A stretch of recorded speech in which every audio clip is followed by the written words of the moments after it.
Hi, I'm Frank McDonough from the Arboretum of Los Angeles County. This is Gardens of California, where we look at the history, the community, the technology, and the possibility of your California. They say money doesn't grow on trees, but it does.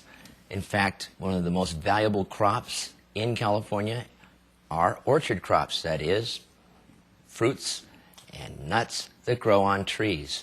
Well, California has always been an orchard state. Even before the missionaries came, even before the Europeans came, the Native Americans here were orchard culturing certain trees, and it provided great wealth for them. So we're going to take a look at that continued existence of orchards from the time of the Native Americans on until now, and how they've influenced your garden. When you look at your garden, believe it or not, you're looking at the influence that orchards have on your garden. I'll explain a little bit about that later here on Gardens of California. We are live and online, by the way, and that means that you can give me a call at any time at 1-800-339-1193. That's 1-800-339-1193, and you can ask any gardening questions that you have. You can also log on live to dominguezonline.csudh.edu. That's dominguezonline.csudh.edu. And you can watch anywhere in the world live and call in your questions or type them into the interface, and I'll see them right here in the studio and be able to answer them live here on Gardens of California. Again, 1-800 is the number. 1-800-239-1193 is the number. Let me tell you a little bit about the class. This is the first session of about 13 sessions of classes. It's a 3-credit college course. And what we'll be looking at is landscape, but we'll be looking at it from a different angle than you're used to. Most people look at landscapes, they don't think much about what goes on behind them, why landscapes affect us emotionally the way they do, and why we do the things we do in our garden. Well, all of the things we do in the garden, the way the landscapes that you see both in the city and the country and all over California look, all these have to do with very specific historic events and psychological processes. How is that true? Well, we're going to look at that. We're going to look at how your garden came about. Why do you have a lawn? Why do you have color? If you don't have a lawn, you don't have color, you have California natives, how did that come about? And why do you do the things you do in the garden? I mean, there's plenty of shows and classes that will teach you how to garden. This is the class that helps to show you why you garden.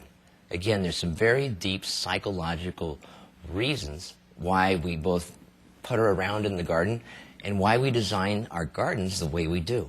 So we're going to be taking a look at that all throughout the class. Plus, I'll have guests in the field, both of ornamental horticulture, botanic gardens. We'll have plant pathologists, all kinds of different guests who will illustrate and illuminate a different facet of this diamond that is California horticulture. We'll also have demonstrations.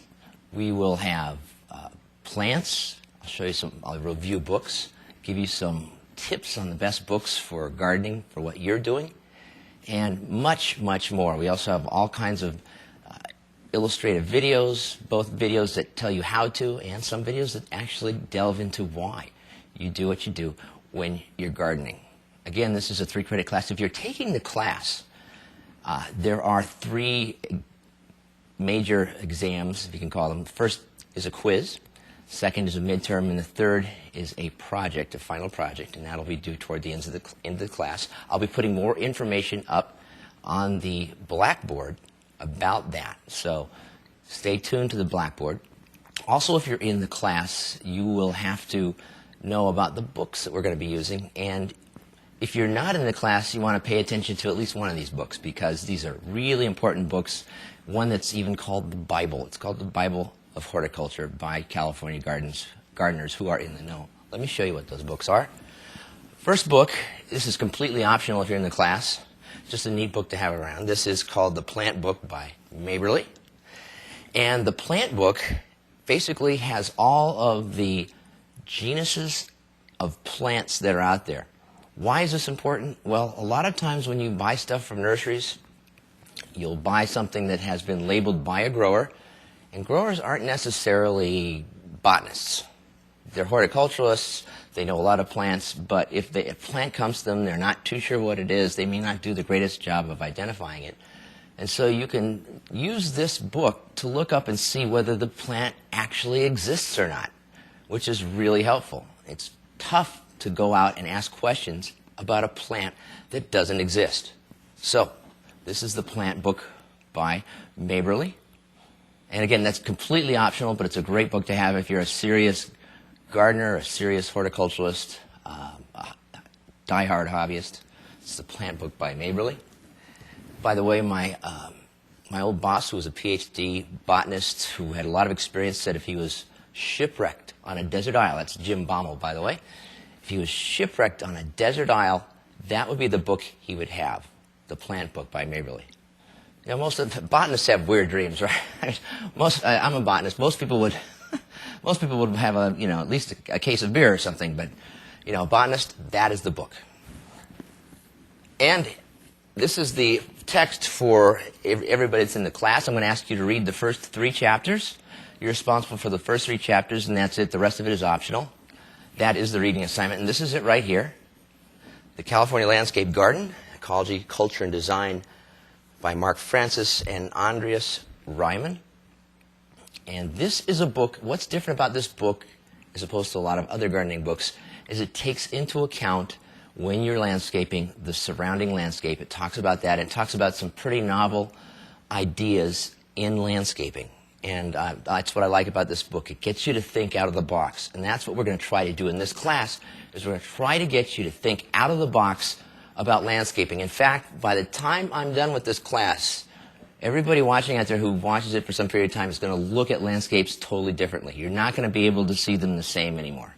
And if that might be a little bit of a bother, and if that happens, I apologize. But believe me, it's a great thing. Your mind will open up. You'll see things you haven't seen before, and you might even get enough ideas to where you'll want to garden and landscape yourself if you're not currently an avid horticulturalist. So this book helps to start open your mind about different concepts in landscaping. It's not just putting plants here and there at certain sizes, how it's a whole different game. There's much more to it. So that's the California Landscape Garden by Francis and Ryman. And finally, lastly but not leastly, this is the Gardener's Bible, the Sunset Western Garden Book. This has been around since the 60s. It's a compilation of facts about different common landscape and gardening plants. And it's been undergoing revision and scrutiny since that time. And so it's a very accurate reference. Not 100% accurate, 99.9% accurate, which is pretty darn good for plants. The thing about this book is it's not a picture book. You have to know what the scientific name of the plant is before you go and use this reference. And so to find scientific names of plants, again, you can start with the plant book. You can also go to different nurseries in the area. They'll help you. And plus, you can go to where I work, the Arboretum of Los Angeles County, and ask to go into plant information. Come bring your plant along, and I will identify that plant for you, or my co-host, David Lofgren, who is my associate there. He will also help you identify the plant, and between the two of us, we should be able to find what the identity is. And then once you know that identity, you can look it up either in the Western Garden Book, or if it's not there, we have some references at the Arboretum, and you can find out what that plant needs to survive and grow in your garden. So that is the class. If you've been a regular viewer, you know that every session I bring out a strange, unusual, not so common plant, and I hope to God you don't guess it, because then I have to give you one of my mugs, and shipping on these things is hideously expensive. But I'm going to do it again anyway. I'm going to give away an Arboretum mug. Now this is a great mug, right? Look at the size of this thing. It's huge. I use this. I'm not going to send you my mug that I'm using on set. Don't worry. I'm going to send you a new mug. But this is it right here. Look at the beautiful Arboretum logo on it, and it will hold your favorite botanical squeezings, like coffee or tea, and all kinds of hot beverages. And all you have to do to get this is to guess, correctly of course, what this plant is. That's it right there. Now, not only will you win the mug, but you will win my respect and the respect of everybody else watching Gardens of California. Again, personally, I'd go for the respect. And it's a lot more cred for that than the mug. You know, the mug is a mug, but man, you get my respect, and everybody else watching, that's really cool. So, what is this? Take a look at it. Now, I'm not going to give any hints right now, but later on, if nobody guesses this right off the bat, I'll start giving hints. They get easier and easier. But you still get the same amount of respect if you win, even if it's the easiest hint in the world. Trust me, you'll still get the respect and you'll still get the mug. Okay, that is the what is it? We, by the way, where I work at the Arboretum, let me tell you a bit about myself. I am a botanist at the Arboretum of Los Angeles County, and what my job is to answer people's questions about plants, about culture, about pests, and so I keep on top of what the new pests are for the plants. I try to keep on top of all the plants that are out there, but that's a pretty daunting task. And also the cultural characteristics of each of these plants, and so that I can offer that information to anybody who calls, writes, emails, or walks into my office. The service is totally free. Feel free to avail yourself of it. My phone number there at the Arboretum is 626-821-3236, and you can call that at any time. Also, if you're in the class and you have questions about the class, you can call that number, 626-821-3236, or you can email me, and my email address, luckily, is the same as my name. It's frank.mcdonough. It's frank.mcdonough at arboretum.org. frank.mcdonough at arboretum.org. And you can email me questions. You know, the really cool thing about email and working with email is you can send pictures through email. And I've done some pretty successful work just using photographs, digital images sent to me via email. Sometimes it doesn't work, but a lot of times it does. So if you need to send a digital image of a plant to get it identified, or a pest to get that identified, you can send it to that address that I just gave you, which is frank.mcdonough at arboretum.org. Let's see. And another neat thing about the Arboretum where I work is that we're kind of a hub. We're a central point for a lot of horticultural organizations, a lot of plant clubs, a lot of gardening clubs. People who are just rabid about plants come to the Arboretum to get their fix.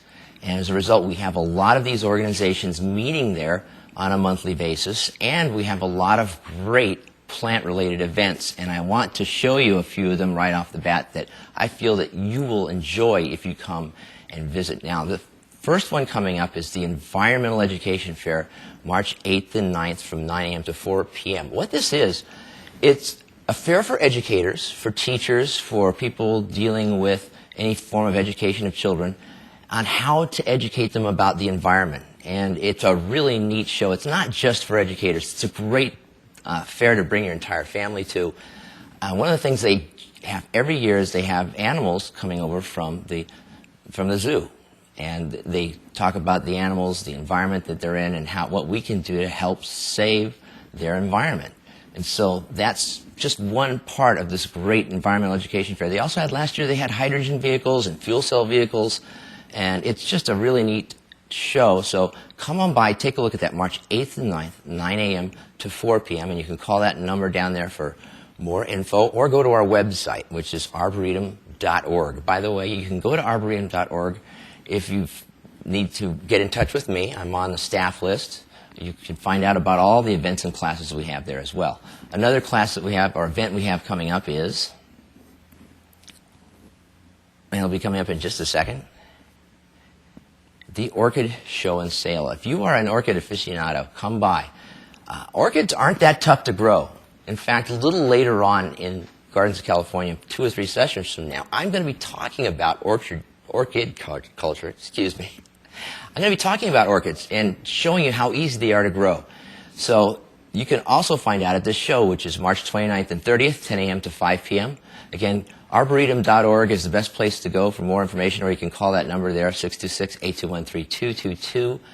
And lastly but not leastly, I have a class coming up, and this class I do believe is called Seasonal Gardener, and that is held by Steve Gerisher. Steve Gerisher is a very talented garden landscape designer, and Steve will be talking about all kinds of different topics that have to do with what you're going to be doing in the garden for the season that the class is in. Just check our website, arboretum.org, and you'll find out more about the seasonal garden. Just go to the website, click on classes, and then you'll see the seasonal gardener. Click on that, and you'll find out more about Steve Gerisher's great class there at the Arboretum. I have a phone call. I'm going to take that right now. Yes, caller, go ahead. I'm calling to guess. David. Yeah. How you doing? Pretty good. How are you? Oh, fantastic. What can I do for you today? I'm calling about the plant you want us to guess. Okay, go ahead. My guess is elephant garlic. You know, that's actually a good guess, but it's not a correct guess. Ah, okay. But it's a good guess. Looks familiar. Have you ever grown elephant garlic before? I'm growing it right now. So Really? I planted it maybe a couple months ago. Figured it can overwinter to help it get established, and I'll pick it by next fall. Yeah, it should do fine.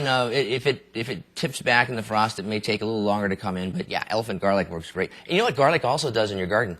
It helps prevent pests to a degree. It's a bit of a repellent plant. The odor that the garlic produces probably evolved to repel pests. And not only does it do that for the garlic, but it does that for the plants around it as well. So you have a dual kind of blessing there. Not only are you going to have great pizza and sauces and everything else, but you're also going to have fewer pests in your garden because you planted that garlic. Very good. Well, thanks for calling, David. Sure. Thanks. All righty. 1-800-339-1193 if you want to take a stab at what that plant is. David from Grotty Hills guessed elephant garlic. It's not elephant garlic. It does look a little bit like elephant garlic. 1-800-339-1193 is the number to call if you want to guess what that is. Now, I have a video right now, and this video is a little bit about the subject that we're going to be looking at in the lecture, and that is this video talks about how the Native Americans here in the LA Basin, the Tongva, managed the land, and part of their land management scheme was using fire to manage the orchards that they had of oak trees. So before I say any more, let's just go straight to that video and take a look at that. Here, say in the year 1600, or even better, 1540. That's the language you would have heard spoken here, and that language is Tongva. And what I gave you was a greeting. Welcome, friends. And I gave you my name, Netwanya, and my name is Shavuta'a, Firehorn. And I gave you my position in Tribal Council, and told you that I was very happy and proud to be here on this day.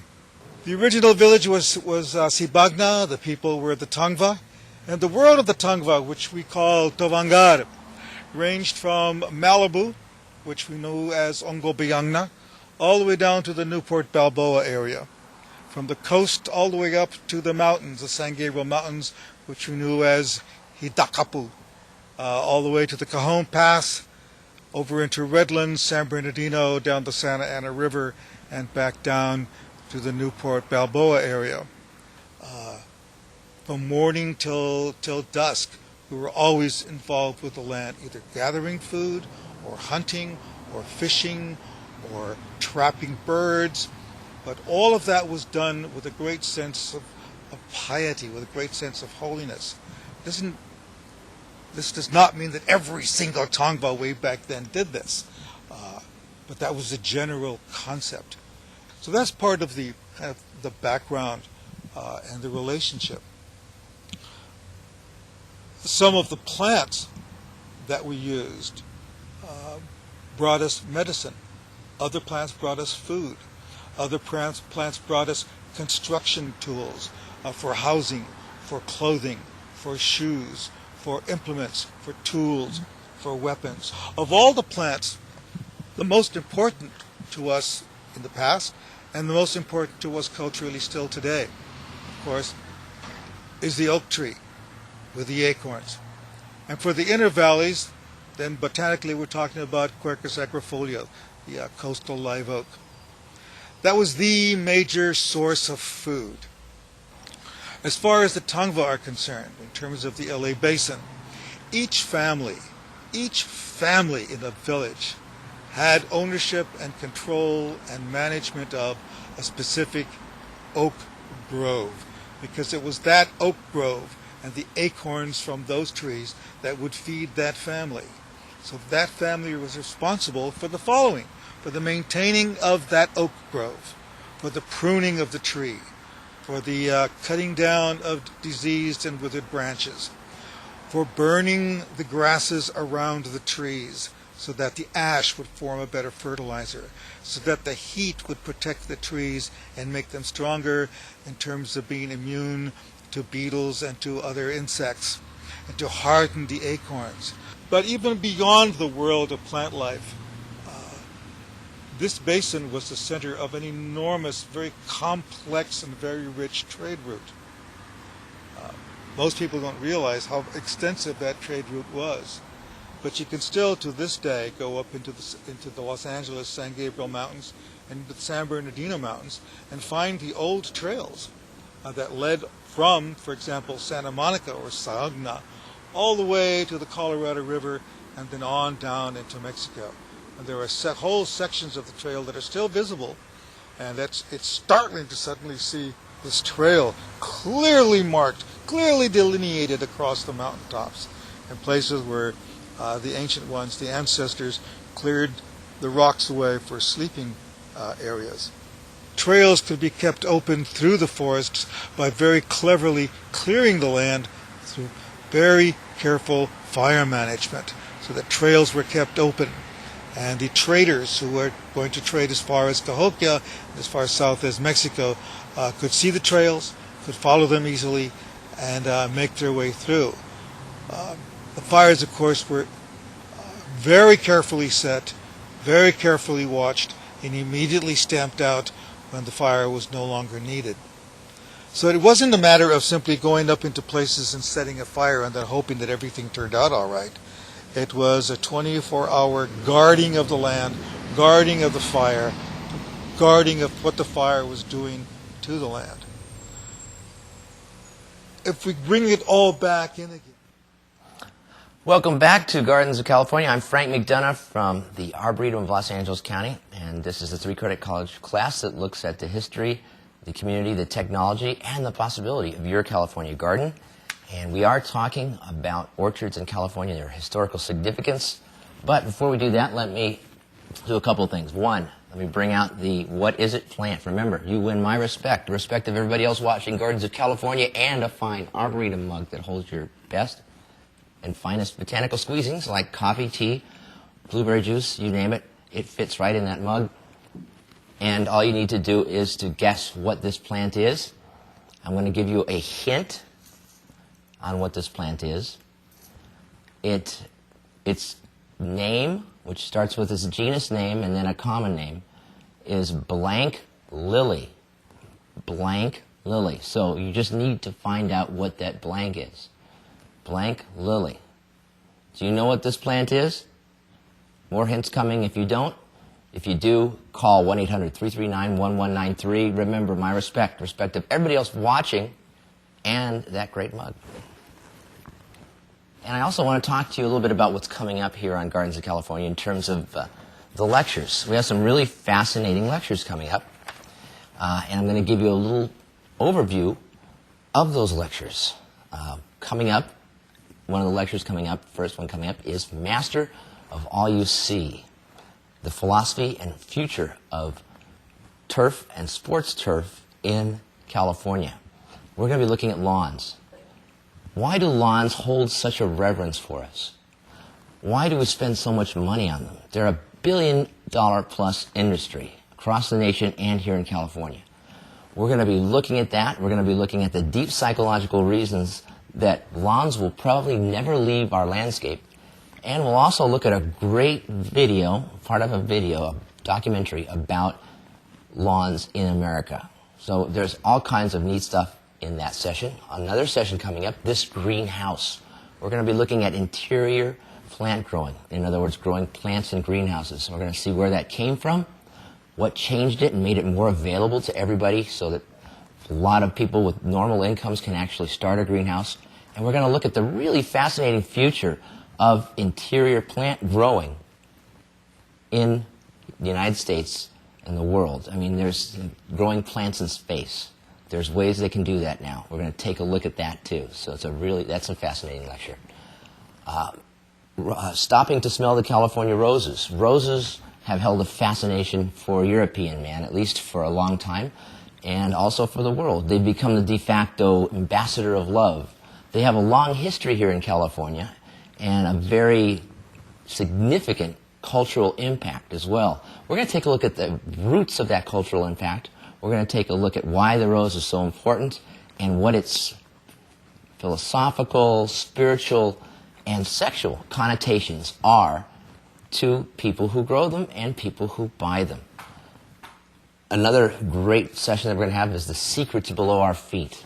That's how California's climate and geology have helped shape both its soils and how amendments and mulches even improve soils and what's down there. There's millions of organisms down below our feet, millions, all kinds of stuff, from small worm-like creatures, bacteria, fungi, and they all play a part in why plants grow. And we're going to take a look at that, and we're going to take a look at what you can do to improve your soil. From dull to Disneyland. Why is it that we like color in our garden? I mean, it's just assumed, but are there any really deep psychological reasons for this? Is there something that's driving us to plant pansies? I'm going to take a look at that in that session. And finally, one of my favorites is the Australian connection. California is overrun, or graced, whichever way you look at it, by all kinds of different Australian plants. Australia has a climate much like our own, and so these plants thrive and do well, but they're a double-edged sword. They have our number. There are some plants from Australia that not only are bad for the environment, but have it out for us. They're pyromaniacs.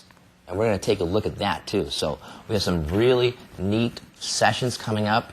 So stay tuned. We're on from 2 o'clock to 3:30, Sundays from now until May. So that is a little bit, but not all, of what we're going to be seeing here on Gardens of California. Today I am going to be talking about California, the orchard state. California is an orchard state. Some of our biggest agriculture income comes from agricultural crops. Orchard culture has influenced the way that the suburbs are laid out. There's all kinds of different connotations and significant effects from the fact that California has been devoted, from even before the time the Europeans came, to raising fruit and nut crops on trees. So how did this come about? Well, we looked at a little bit about how the Tongva managed the landscape, and they managed the landscape using fire. And Mark Acuna talked about how fire increased the yield on oaks, and it also increased the amount of seedlings set on the oaks as well. In fact, fire is very healthy for oaks. When the Europeans came here, if you notice the picture in the background, this is the archetypical scene. People think of California, especially Central California, this is what they think of. Beautiful rolling oak woodlands surrounded by grassy plains. Well, this is a man-made landscape. This is a fire-managed landscape initially by the Native Americans that lived here. And then after the Europeans came, what kept that landscape going was the cattle culture. Cattle did the same thing fire did, except that seedlings weren't able to establish. And so that's the reason why a lot of our oak woodlands are starting to slowly disappear, is that there's not enough gentle fire going through to stimulate the germination of oak seedlings. If you want to see what that's all about, if you go, there's near the area of Las Virgenes and the Ventura Freeway, Coast 101. There's an area where the cattle are no longer there, and you notice that it's growing back into a very thick shrub like chaparral. If there's no cattle or there's no fire management in these areas, a lot of them turn back into chaparral. In other words, they turn into areas that have about 12 to 18 feet thick shrubs. And these areas are very prone to fire.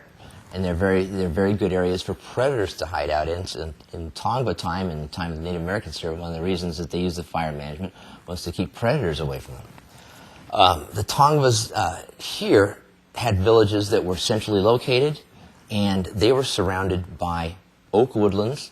And in these oak woodlands, they would mark their territory as to family, and this land would pass through the generations on through the mother.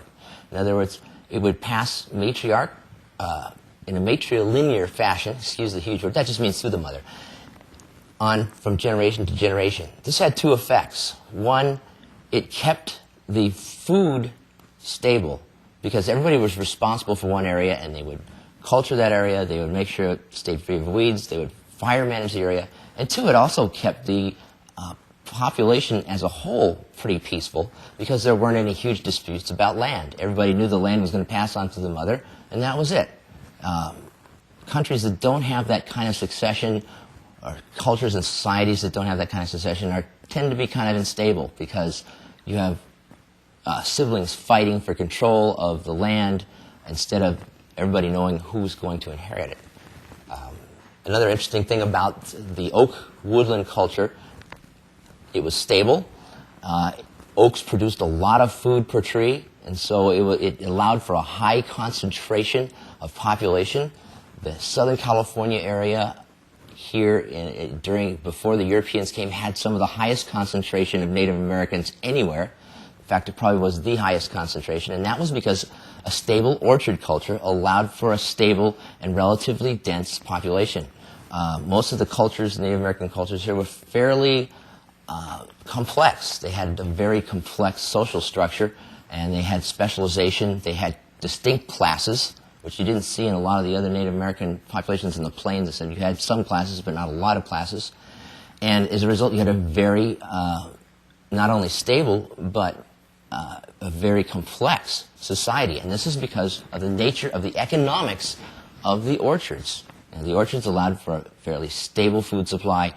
It allowed for a lot of food, so a dense population. And the orchard produced nuts and foodstuffs were good for people. Oak acorns were full of protein. They had a very good type of fat in them. So you had protein and fat. The only drawback with acorns was that you had to leach them to get them to be useful. But other than that, they stored for quite a while. They'd store 1 to 2 years. So orchards were actually a great thing for California, but we almost transitioned out of that. And let me just give you a little history of why. After the Tongva and the Native Americans were here, then the Europeans came and they decimated the Tongva culture, they decimated the culture there. That was no longer there, and the mission started a different type of horticulture where they had ownership of the land, and it was centrally located. And they had vineyards. They had they had orchards, and they introduced a lot of European orchard and vine culture here to California. They also, interestingly enough, brought a couple of Mexican plants to California, and one of them was the prickly pear. The prickly pear was a Mexican food plant, Nepalese, tunas, and it was introduced via the mission system up into California, and it was fairly popular here as a foodstuff. Well, the missions in the Rancho system were in place at the time, but there was something happening in Los Angeles, and this is the result of a trapper. A gentleman named William Wolfskill came here from New Mexico. Let me give you a little background on Mr. Wolfskill. William Wolfskill's parents were one of the original founders of Boonesboro. They were pioneers. They were trappers. They were frontiersmen. They had the coonskin caps, the whole shot. And so Mr. William Wolfskill decided he was going to make his living trapping. And it was a good living. The trappers could make $30,000 plus a year, and that was a lot of money back then. So, but it was like gold prospecting. You didn't always make that money. You didn't always luck out. Plus, it was terribly exploitive of the environment. So William Wolfskill, after some pretty hairy experiences in New Mexico, one of which he was shot and left for dead by a supposed partner, came down here to Southern California, and in typical frontiersman style, he forged a new trail called the Spanish Trail, which actually wasn't a new trail. It was a Native American trail that he blazed as an Anglo and named as his own. Came down here to Southern California. Primarily, this is his main reason to come down here, to hunt sea otters. Well, that only lasted a year, and one of the problems he had was that the Russians came down on the ships and basically decimated all the sea otters before he got here, so he didn't have much left. So he was kind of stuck here in Southern California with nothing to do, and he tried a few things. He tried opening up a bar. He tried kind of like a handyman. He did all kinds of things, but then he finally got a few bucks together, and he started an orchard. And this is about in the 1830s. He started an orchard, and the way he did it is that he got a land grant from from the Mexican government. He was a Mexican citizen, by the way. He became a Mexican citizen in New Mexico so that he could hunt beaver over there without being bothered by the Mexican army, who was in control at the time. So he came down here and got a land grant and started an orchard. And he did this by getting seeds from the local mission. Now, the mission had been growing some orange trees there, Valencia oranges, which are juicing oranges. And they weren't commercializing them. They just had them there as to feed the staff there at the mission. So he went to the mission, got some seeds, and started an orchard. Well, about 5 years after this, he started selling these to people in Los Angeles, but then a great big market opened up with the gold rush. So he made a fortune selling oranges not only to miners up in San Francisco and in Sacramento and up in the gold country, but he also sold oranges to locations, gold mines that were opening up in the desert areas, both in northern Mexico and in the Salton Sea area and the Imperial Valley and the desert areas of California. And why oranges are so great for this is there's an interesting property that oranges have. Basically, they are nature's own shipping packages. They produce their own shipping cartons. In other words, they're encased in this leathery rind, and that kind of keeps them very well while they're being shipped.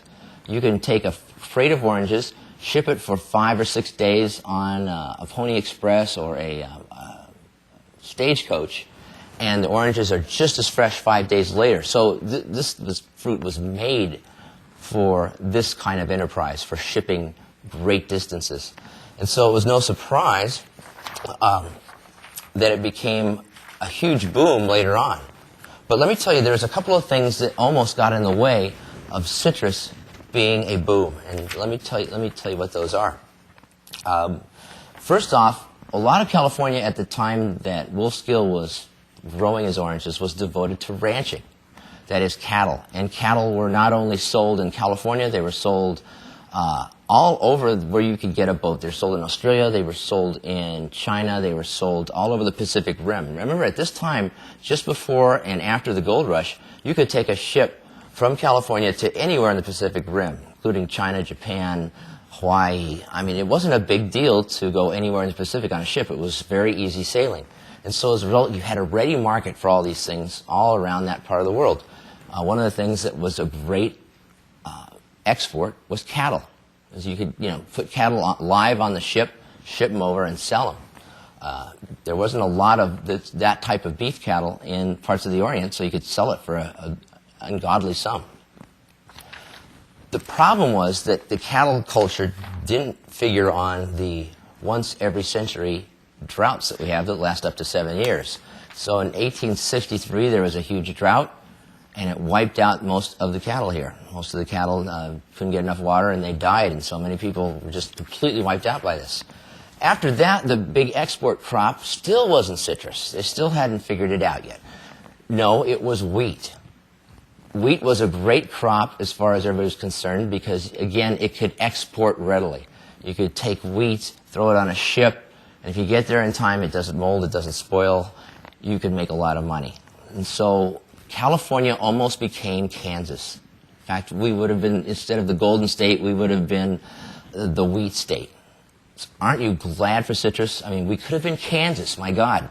So Why didn't wheat take? What happened with wheat? What was inherently unstable about it? Well, one, it was highly seasonal, and you could only get about 2 crops a year out of wheat.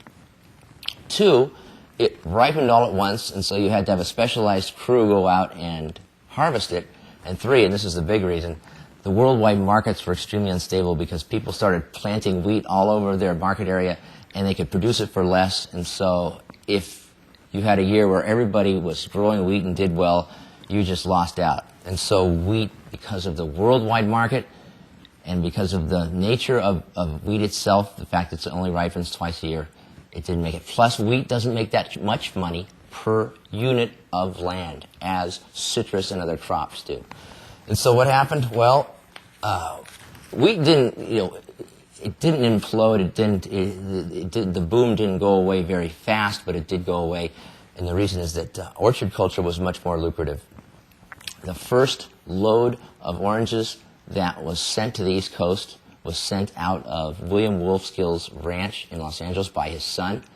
And the one thing that really brought the citrus boom to a head, that really helped bring a lot of people, horticulturists from all over the world, growers and entrepreneurs and speculators from all over the world to California for the first really post-gold rush economic boom that we've had, was the fact that you could ship citrus to the East Coast on the trains that they had the link in it was the 1870s when they finally made the link across the Continental Divide, and you could ship them to the East Coast readily and cheaply. This was huge. And so orchard culture just boomed, especially citrus. And people came to California, they bought land, they started citrus, and it was a good gig. It was a really good gig because citrus didn't require a lot. Once it was planted, it didn't require a huge amount of maintenance.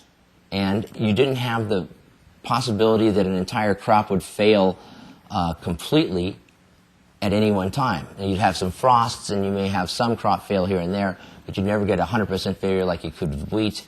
And plus, it produced more money. You made way more money on citrus than you did on wheat or any other crop. And you picked it once, twice, and that was it.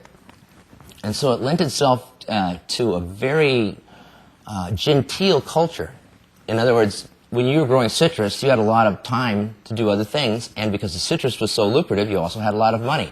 And so you had cities like Riverside, San Bernardino, of course Los Angeles, not only growing in population, but growing in civility as well. You had a huge influx of money and culture coming into these areas when people weren't growing citrus, which was a lot of the time, and they needed to spend their money. They'd spend it on things like the theater and art and culture, and so that's why citrus was one of the major culturing vehicles, one of the things that caused California to be as cultured as it is.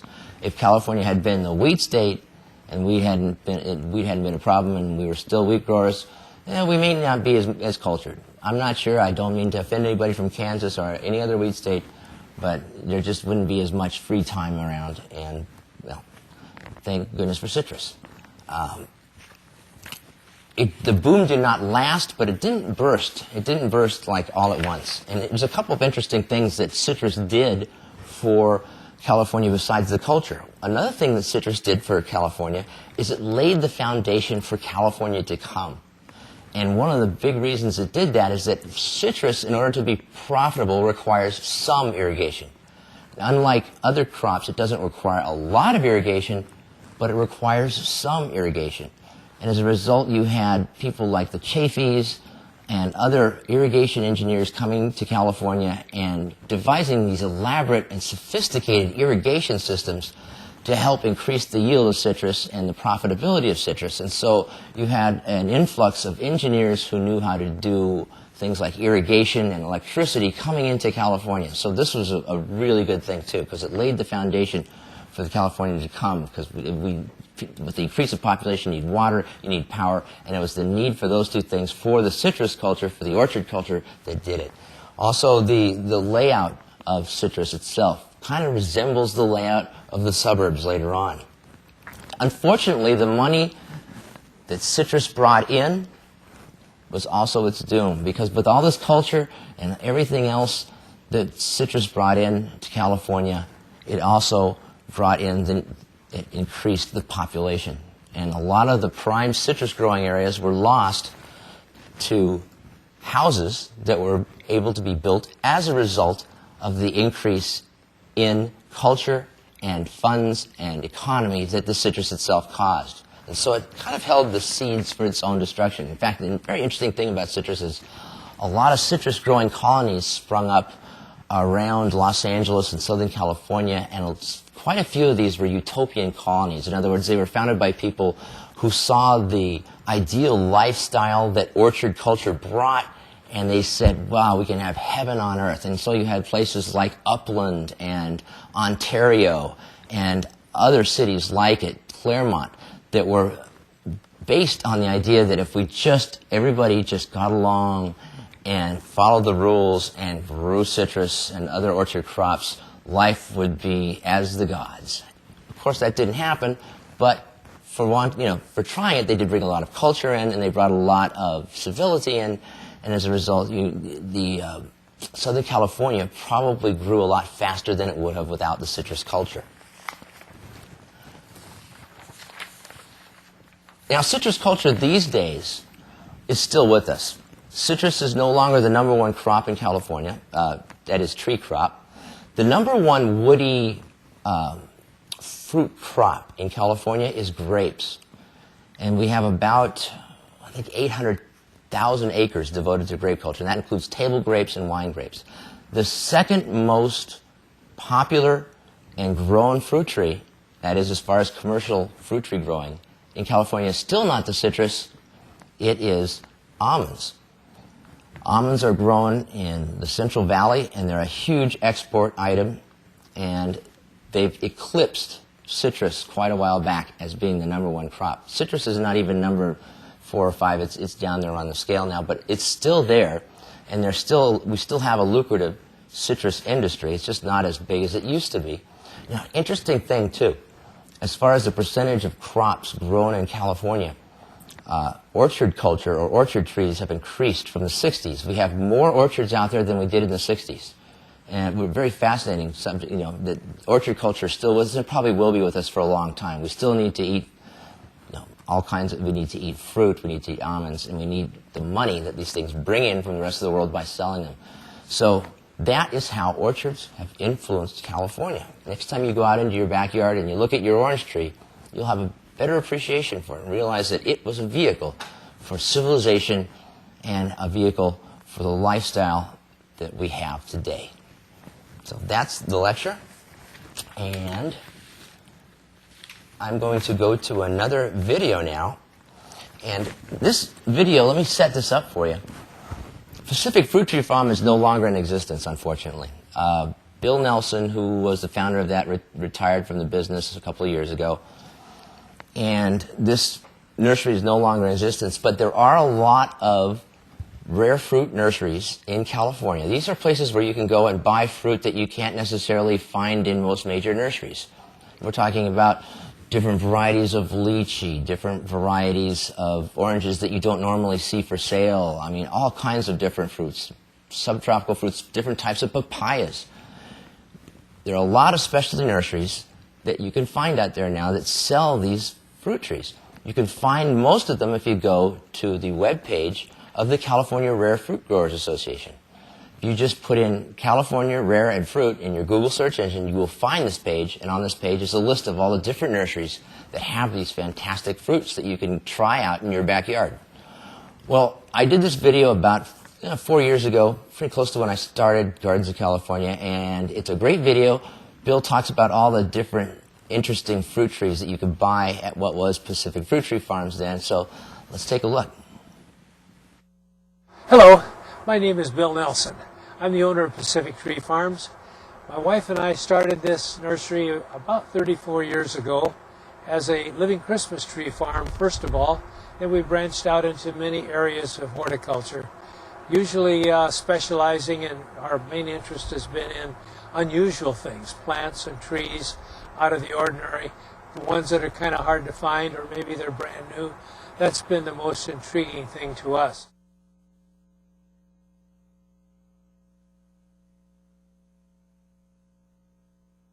This is an interesting plant. It's called the Ethrog citron, developed in Israel, and I had learned at one time that one fruit, a rabbi up in Los Angeles had ordered one from Israel. It was $65 for one fruit that was sent there. So I thought we better get into those because there are going to be a lot of people that want this fruit. It actually isn't an edible fruit as much as it is one that develops a wonderful clean smell. It'll just fill a whole living room with this marvelous fragrance. It has to be grown on its own roots or from seed. These are seedlings here, but grown on its own roots, that is taking a cutting and rooting that, is also acceptable. It's used in the Feast of Tabernacles in the Jewish faith. The grafted form they don't like as well. It just isn't as perfect. So on its own roots is important.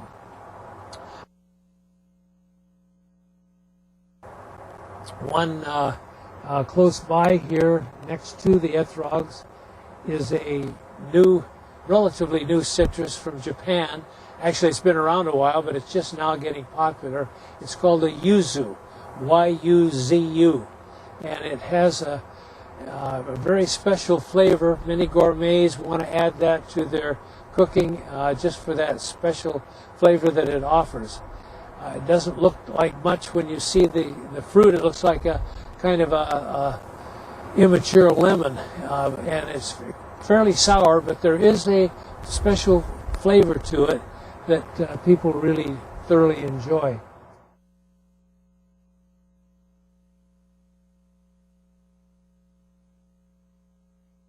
I wanted to tell you about some interesting fruit that we've found to be so fascinating. This is the cherimoya fruit, just coming ripe this time of year. It's from the foothills of the Andes, and Southern California, unless you're up in the high altitudes, has probably the best climate for this fruit. Very expensive to buy in the store, $2.50, $3 a pound, sometimes more. Tastes like banana, pineapple, with a little bit of strawberry rolled in, and it looks kind of like custard when you cut into it. Dip it out with a spoon. Fairly large seeds. Depends on the number of bumps. Each bump here represents where one seed is germinating or developing, I should say. Very wonderful fruit, very easy to grow, and a natural for this climate, as I said. We don't find any pest problems. Because of the color tucked up under the leaves, usually birds don't find it and work on it. Another one we found to be of real interest and a wonderful tasting fruit is the tropical guava. This particular one is my favorite. It's called Weber Supreme, and you'll see one of the night animals, probably a possum, has taken a little nibble out of it. We have a few of those around, and we're glad to have them. We've got plenty of fruit to share with them, so we're not really that concerned about them.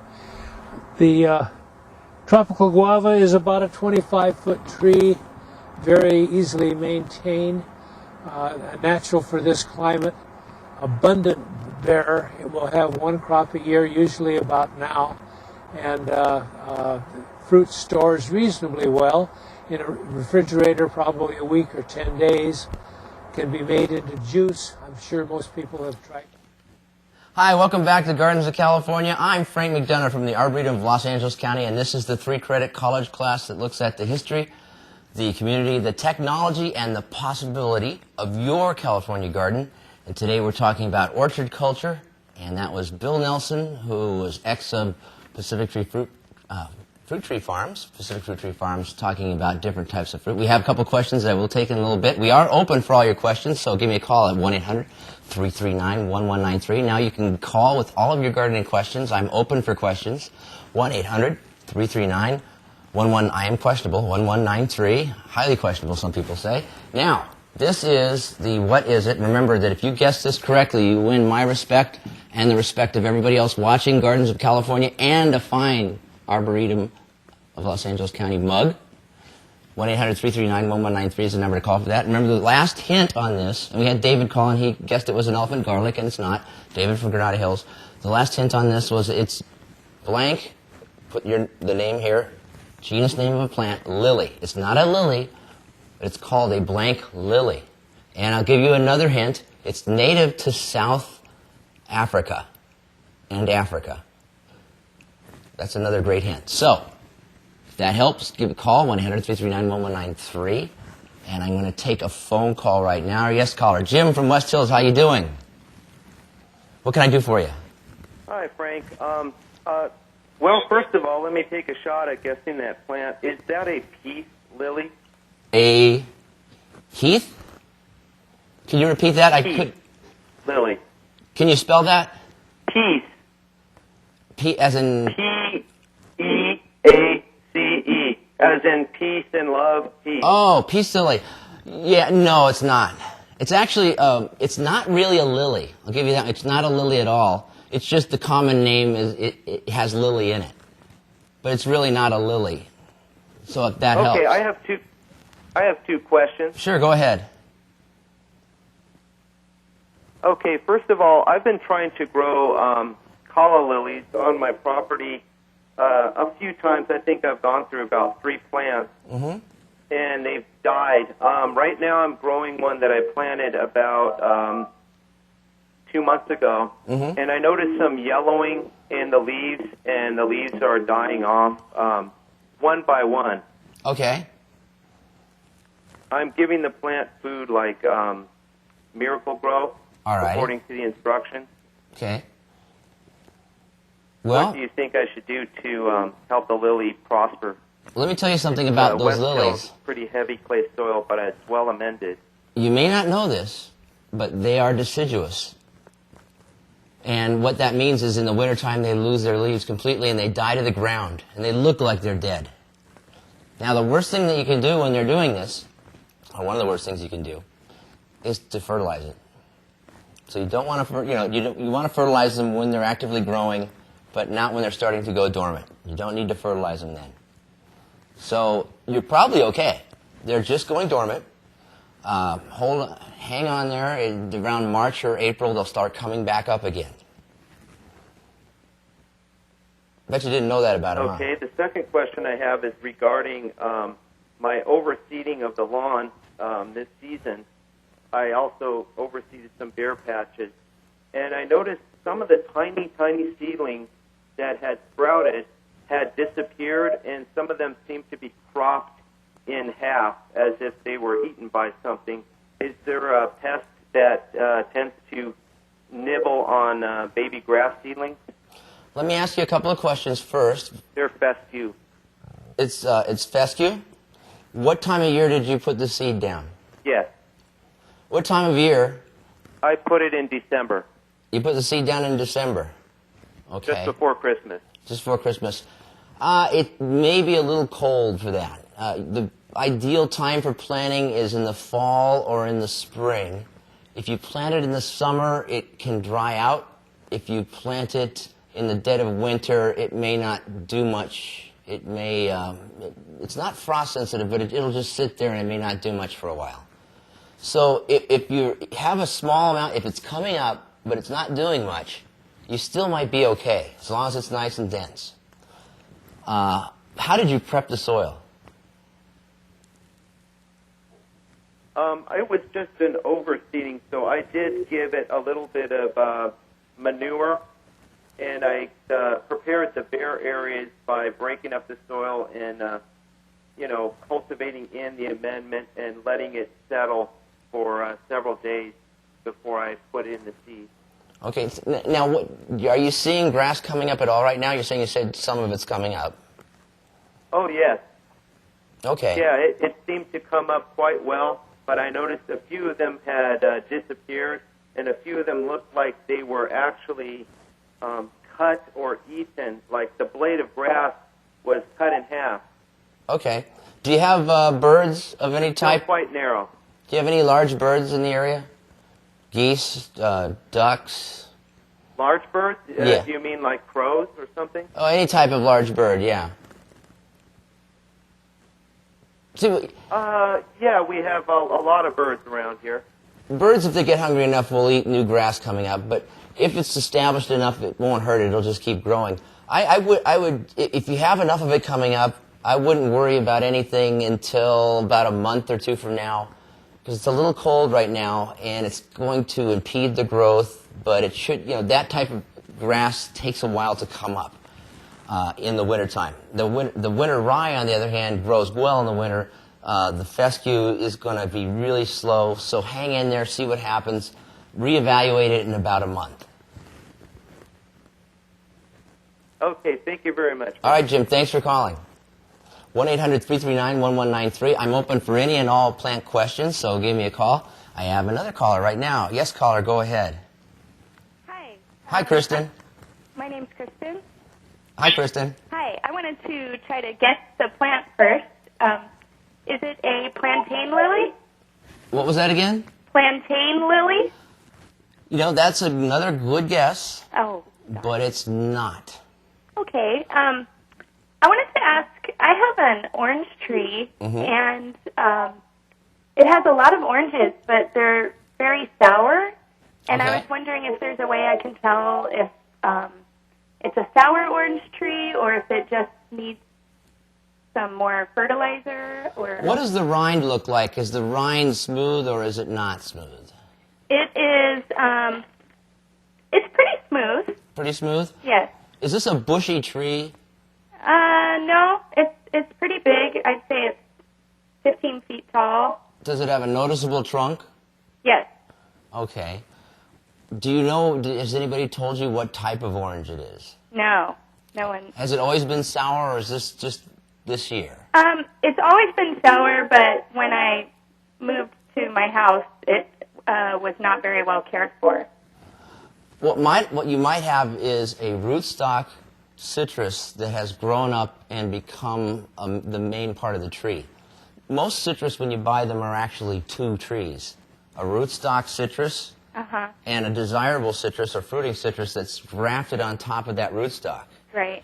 Most of these rootstocks produce fruit that are extremely sour. Is there anything I can do to make it sweeter? Yes, tear it up and replace it with another orange. Oh, okay. Sorry. Okay. You might try, if this is perchance some kind of orange. There are a few oranges that aren't very common that don't produce a lot of sugars unless you fertilize them first. So you might want to throw on some ammonium nitrate and see what happens. Okay. I'll try But that. if it doesn't work, if the ammonium nitrate, or ammonium nitrate, calcium nitrate, ammonium sulfate, in fact, the ammonium sulfate is probably going to be easier and cheaper to get, so use that. Okay. Anything that's pretty high in nitrogen, try that once, go by the rate they give you on the bag, and if that doesn't help, time to get a new tree. All right. Thank you. All right, thanks for calling. Bye-bye. 1-800-339-1193, 1-800-339-1193. I'm open for any and all gardening questions, and I just got a question on the interface, the type-in internet interface. If you're watching the show not within cable range, you can watch it anywhere in the world and type it in. I got a question. Here it is. I got a new puppy who likes to chew on my jade plant. Is she going to get really sick? Well, fortunately, jade plants, which are in the stonecrop family, aren't high in toxins. The worst that can happen, you may vomit a little bit, but no. Jade plant is not going to get your puppy sick, although the habit of chewing on succulent plants is not a good one, because there are some plants in the euphorbia family, which is a very, very bad family. And some of the compounds in these plants can kill or blind are succulent plants. So you want to break your puppy of that habit of chewing on succulent plants. It's not a good one. They might go for something that looks like a jade plant, isn't a jade plant, and is more toxic, and that would be not good. So do train your puppy not to do that. Get a copy of the Dog Whisperer DVD. That would be my best suggestion. I get lots of emails, lots of calls, lots of walk-ins at the Arboretum from people who have questions. I get questions from all over the world, actually. A lot of questions from here in California, though. And I'm going to go over some of those that I got in our mailbag. Fred from La Mirada called me this week. He has citrus problems. Let me go over the list of citrus problems he has. He has leaves falling off. He has leaves that are curled and distorted. And he has oozing bark. So I questioned Fred at length about his citrus, Turns out he's watering it every day. It's in the middle of the lawn. The weed whacker gets to it. And this is not good. So what's going on with Fred's citrus is that citrus they originated from monsoonal areas, like India. They think the citrus originally came from India and that part of East Asia that has monsoonal activity. In other words, you have a lot of rain and then you have nothing. And as a result, citruses like to have a period of dryness between the water. And if you have them constantly wet, they're very susceptible to root rotting diseases. One of the worst is Phytophthora. It's out there in huge amounts because it's spread by, unfortunately, by horticulture. And Phytophthora results in the oozing bark near the base. This is very bad. Usually if you're seeing oozing and it's around the whole base, it may be too late for the plant. You need to get a product called Agrifos, which is specific for Phytophthora. It's not a very harmful product for anything else. In fact, it breaks down to form phosphate fertilizer. Agrifos, and treat the area with Agrifos. Also, the leaf miner, which is a very distorted leaf. That leaf miner, there's not much you can do about that. It's not harmful to mature trees. The worst it can do is cut your yield a little bit, and still, instead of having hundreds of oranges to share with your neighbors, you have hundreds of oranges minus 50 or something like that. So don't worry about the leaf miner. Keep fertilization low. I was talking about fertilization with a caller just previous.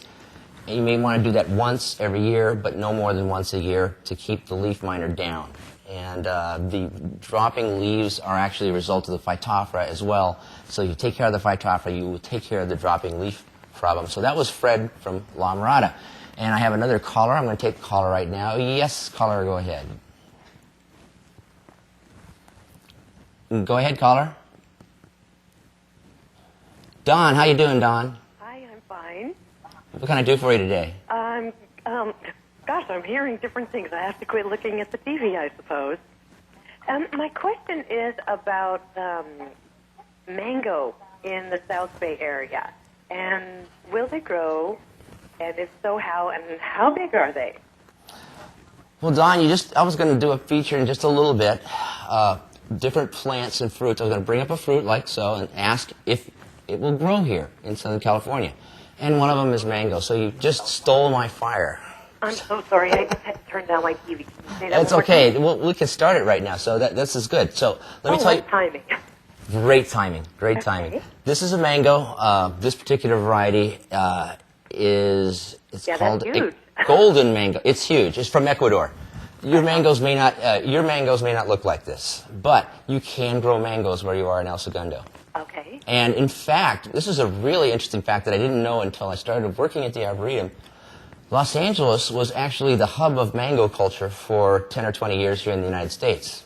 Well, my next door neighbor was from Hawaii. Mm-hmm. And he said our fruit here, our mango, is just not at all good compared to the fruit where she grew up. So I've been curious, but it's nothing I've ever tried. Well, he's engaging in a little Hawaiian pride there. That's not true.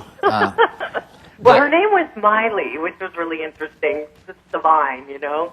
Anyway, but let me tell you something about mangoes here. She's almost correct. The type of mango that's been sold here by most nurseries for culture is not the best. Mm-hmm. In order to get the best mango, you have to look around and do some research. Mm-hmm. And the best place to do it is that California Rare Fruit Growers website that I was talking about a little earlier on in the session. Right, I wrote that down. Go to that website, do some research, find the best mango for your area, and then you can go to one of these specialty fruit growers, find the tree, and plant it. Mm-hmm. And the varieties of fruits and things that say heirloom, like tomatoes and things like that, do you think that those are actually the best, or? Well, they did breed a lot of taste out of tomatoes, getting them disease resistant.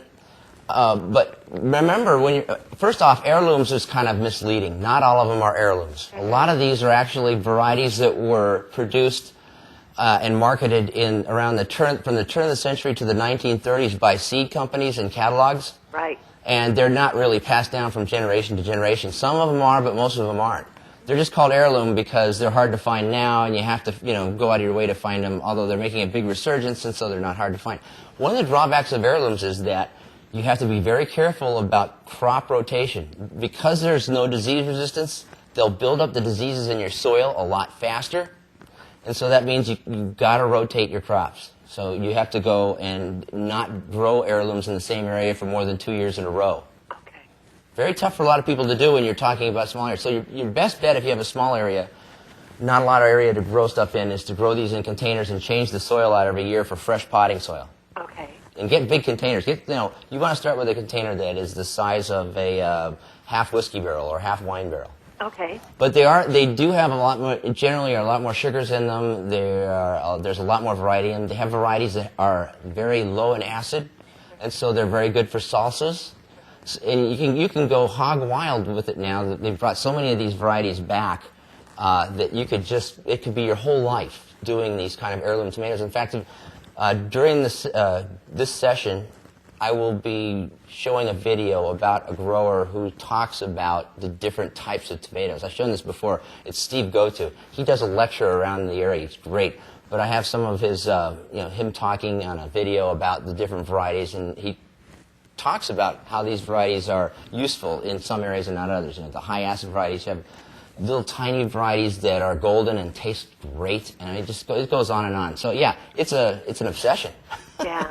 Well, I know, and in Southern California, we have so many things here that you were referring to, deciduous things, morning glories and things that never go deciduous here in Southern California because we're just gorgeous all year. Well, yeah, they do until we have that once in a 100-year frost like we did last year. Right. And this year, of course, we're looking at all of the rain, so we have all of the weeds. Yeah, we'll talk about that in another session, too. Okay, well, thank you so much. All right, Don, thanks for calling. Bye-bye. 1-800-339-1193. 1-800-339-1193 is the number to call. I'm going to go to the... Actually, I don't have enough time for the rest of the mailbox. I'm going to go to this feature talking about different fruit trees and can you grow them here or not. But before I do that, I do want to bring out the what is it. I'm going to give the one last hint. And there it is. That's the what is it.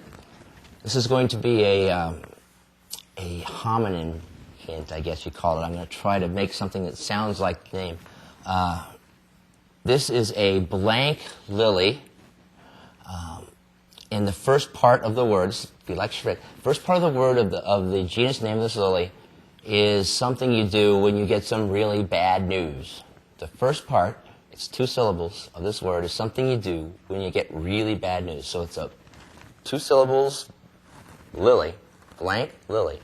And the first part of that 2-syllable word rhymes or sounds like something you do when you get some really bad news. You better have a handkerchief ready when you do this. Okay. So you still win my respect and the respect of everybody else watching Gardens of California and the mug. What is that? Okay. Now, what I'm going to do now is take a look at these different fruits and ask the question. And if you know the answer, call. If you have a question, call. If you have any plant-related question at all, call. We're open right now for any and all gardening questions. But I want to take a look at each of these fruit, and what I'm going to ask is the question is, can you grow it here in Southern California? This is a pear. This is probably, I think it's a D'Angelo pear. Can you grow this in Southern California? Well, if anybody knows, give me a call. I'm going to come back to it and say yes or no. After I go to 3 of these, I'm going to come back to this one. So, this type of pear, D'Angelo or Bosque, can you grow it here in Southern California? If you know the answer, you won't win a mug, but you'll win my respect. 1-800-339-1193. Can you grow this D'Angelo pear here in Southern California, specifically in the lower valleys? Can you grow it here in the lower valleys in the Los Angeles basin? Okay, this. I love this. Look at this. Has anybody ever seen one of these? Look at that. Isn't that something? That is a fruit. First off, you'll get my respect if you know what this is. Second off, can you grow it here in Southern California? 1-800-339-1193. 1-800-339-1193. What is it, and can you grow it here in Southern California? And finally, we already did this. This is the mangoes. We found out, yes, you can grow mangoes in Southern California, and if you look for the right varieties, they will be tasty mangoes. By the way, some people are allergic to mangoes, so be careful. Mangoes, the mango family is the same family as poison ivy. Isn't that fascinating? Mangoes come from the same family of plants as poison ivy. I have a phone call. I'm going to take that phone call, and I'm going to go back to those 2 fruits I was talking about and let you know. Ken from Studio City. How you doing, Ken? Hello. Hey. First, is that a tie lily? I'm just guessing. No, it's not. Well, Good guess. I mean, but, very close on the recently rhyming. We had a lot of wind here in Studio City, and I have like these 3 palm trees in a container. One of them broke off in the wind. Now it just sort of tipped over, and I've got it standing back up. Uh-huh. And I think it might be okay, but what should I be looking for in the new growth? Like, the very tip of the new growth is very brown, but I can't tell if it's just part of the new growth. I didn't catch it, palm. Ken, I didn't catch initially what kind of plants these were. What were they? Palms? It's a trio of Kentia palm. And the tip of the Kentia came off? Well, no, actually, it's 3 of them that were in a container, and in the wind, the smallest of the 3 sort of snapped off and was bent over. Oh. But it still seems to be alive, and it's attached by most of its roots, it looks like. Yeah, and I just don't know, should I cut it off, or should I try to stake it? Or I'd cut off anything that's bent over, or that's been... Usually if you have that kind of damage on a palm, on a frond, half the frond will be folded over. Once that happens, it doesn't get any circulation, they turn brown, just cut it off. Right. But generally, those Kentias, I do remember, they have a pretty low bud area where the new growth comes up out of, correct? Right. And so if one of the fronds gets mushed, it's not a big deal. Right. Just cut it off if it looks ugly. Yeah, okay. Well, I mean, maybe it'll help the other 2 if I go ahead and cut the small one off. But anyway. Right. Yeah, I mean, as long as you don't clip the growing tip of that small one, it'll come back anyway. Oh, okay, great. Yeah. Great. Well, good luck on that. Thanks Also, a you lot. want to keep an ear out for frost warnings because Kentias are attach sensitive to frost. Right, and you know something? I've got this sort of on the north side. It's really kind of in a protected area. So I'm in Studio City, just on the north side of a hill. So I'm slightly up from the floor. I think I'm okay. It made it last. Usually, if you have, is there a covering protecting it? Is there a roof? Yeah, and actually that's another question. I've got an arbor over it that's just like a few stacks of trellis. So it's there a little bit of it's sort of shafts of light will get through. And are you in the first or second story? I'm way up. I'm way up on a deck. So you don't even have to worry. You don't even have to worry unless you have. The only thing you have to worry about is if we have something like we had last year, where it's not just the frost you have to worry about. Frost flows like water. As a result, if you're up on an upper story, you usually don't have to worry about it. But when we have a freeze warning, not a frost warning, that's when you have to worry. You may even have to, if it's cold enough, if it's below 22 for a significant period of time, then you may have to take that inside for a little bit.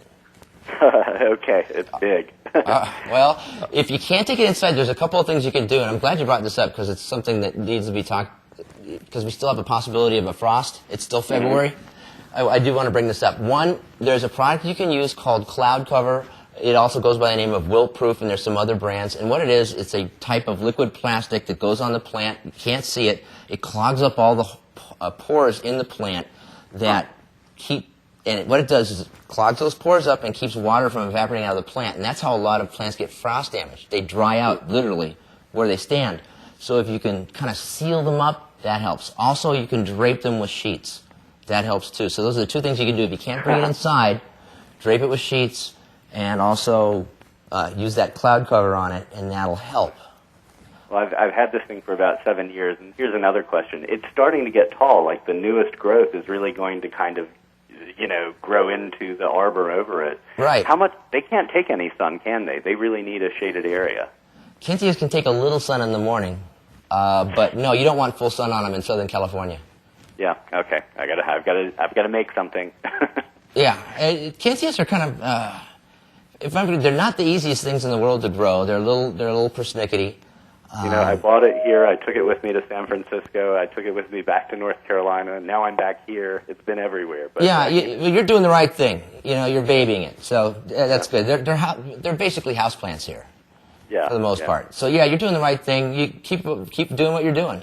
And besides Studio City, where you are you near the LA River? Yeah, actually, I'm... So you're in an area that's actually very mild because the coastal influence comes up the LA River. And there's an area that's about, it's maybe about 100 yards from the LA River, 200 yards, that's actually quite frost-free most of the year.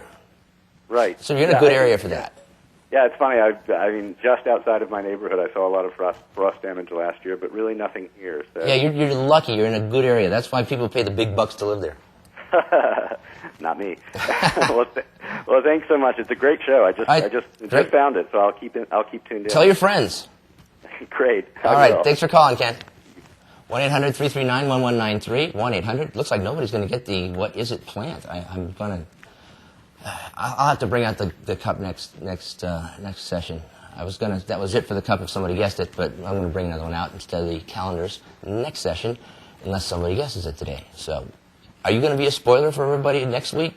Call me, 1-800-339-1193, and take a stab at what is it. By the way, let's get back to this pear right here. Can you grow it in Southern California or not? Not really. Most of the pear-shaped pears don't get enough cold here in the lower coastal plains of California. Now, if you're up in the mountains, sure, you can do that. If you're up in Crestline, Wrightwood, yeah, you can grow D'Angelo pears, but not here, not enough cold. There's a thing called chilling hours. That's number of hours under 45 degrees. Most of these pears need 800 plus chilling hours, which is we do not get here. That's why, again, people pay the big bucks to live in Studio City. They pay the big bucks to live in Southern California because we don't get those chilling hours. This is called a Buddha's Hand citron, and it is basically a citrus. There's an etrog citron that is similar, and people use these for cooking. You take a piece of this off, you grate it. As you can see, people have already snapped off pieces. Where I got this at Whole Foods. People have already snapped off pieces of this and for grating, and it can be grown here just fine. Finding one of these trees is a little tough. You have to go to the specialty fruit growers again. So, again, the California Rare Fruit Growers Association website has a list of specialty fruit growers. They keep that list current. You can go there and find growers who will be able to buy that from. Let's take a couple of other fruits and ask the question, can you grow them here in Southern California? This is a Golden Delicious apple. This is a Granny Smith apple. Granny Smith, Golden Delicious. Which one of these can you grow in Southern California? Golden Delicious and Granny Smith. Which one of these can you grow in Southern California? That is the non-mountainous coastal plains of Southern California. If you know which one, give me a call. 1-800-339-1193. 1-800-339-1193. Now, here's another one. Blood orange. Can you grow blood orange in Southern California? If you think you can or you think you can't, give me a call. 1-800-339-1193. 1-800-339-1193. Also open right now for any plant-related questions as well. So, let's go back to the apples. Nobody has called. Well, the Granny Smith, the green one right here, not very easy to grow in Southern California. Very high chilling hour requirement. Needs lots of chilling hours, but the Golden Delicious should grow just fine here in Southern California. Golden Delicious should grow fine here in Southern California. Granny Smith, Golden Delicious. Back to the blood orange. Can you grow blood orange here in Southern California? Has anybody ever tried blood orange besides the juice? It's a really amazing plant. It's almost blood red inside. You kind of worry because you think, is this going to stain? And it doesn't really stain that badly. When I went to Pierce College, they had blood oranges in the orchard there, and you could basically have a lunch of these things. They were great, very nutritious. Well, blood oranges, people have a little trouble growing them here because they want to grow them in full sun. They actually do better in partial shade. They do better on the side of a house where they get only half a day of sun. They like to be somewhat shaded. Once they're shaded, they tend to produce lots of that rich red color. Why? Who knows? Probably when they evolved in areas that were shady, canyon sides and stuff like that.